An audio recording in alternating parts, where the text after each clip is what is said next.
আসসালামাইকুম আপনারা বেগুন কেন আছেন আশা করি তো বেগুন বহুত বহুত ভালো আছেন আইও আলহামদুলিল্লাহ বহুত ভালো আছি আজি অনলাইন বহুত দিন পর দুপুরে রান্না বান্নার ভিডিও আজ রইলাম বহুত দিন ওগে গই অনলাইন দুপুরে রান্না বান্না কি করি এগিনের ভিডিও শেয়ার নকরি তো চিন্তা করি যদি আপক করলা আজি ওগো ভিডিও শেয়ার করি ফেলাই আর দুপুরে রান্না বান্না কি আসিল তো আজি রান্না করি ইন্দি ফুলকপি আলু তারপর ওই যে টমেটো গাজর দিয়ে রে ওগো ভাজি করছি কাঁচামরিচ ফালি করি আর কি এই তো আর এই ভাজি বেদি হাইবেলায় হাজিও রান্না করি আর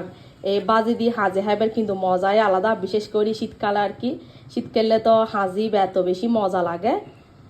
তারপর এখন কিন্তু দেখাই পাতলা করে ওকে হাজি রান্না করি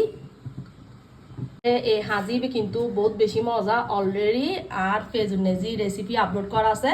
তো যাতে যাতে চাইতে মনে হয় তারা চাইলে রেসিপি চাইতে পারেন মানে রেসিপি কিছুদিন আগে শেয়ার করি তারপর আর স্পেশাল রান্না করি ই বই দে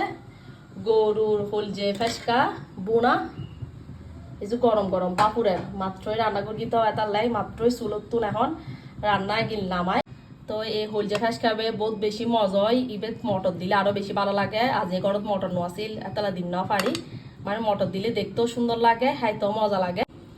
এই গরুর হলজে ফেস খাইবে যেতে আরো গরম পড়িব মানে লাতিয়ে যেতে আবারও গরম দিম একবার গরম যেতে পড়িব এই না আরো বহুত বুনা বুন হয়ে যাবে গই তো হার অনারার গরুর হলজে ফেসকা বুনা পছন্দ অবশ্যই আরে কমেন্ট করে জানাবেন আর আজকের এই তো দুপুরের এগিনি আর রান্না বান্না আজ রান্না বান্নায় কিরম লাগি বেগুন অবশ্যই এনে কমেন্ট করে জানাতে না ভুলিবেন আর যারা যারা এই আমার ফেস ফলো না দেন বেগুন আর ফেস ফলো দিয়ে আর পাশে থাকবেন ওনারা বেগুন ভালো থাকুন সুস্থ থাকুন আল্লাহ হাফেজ।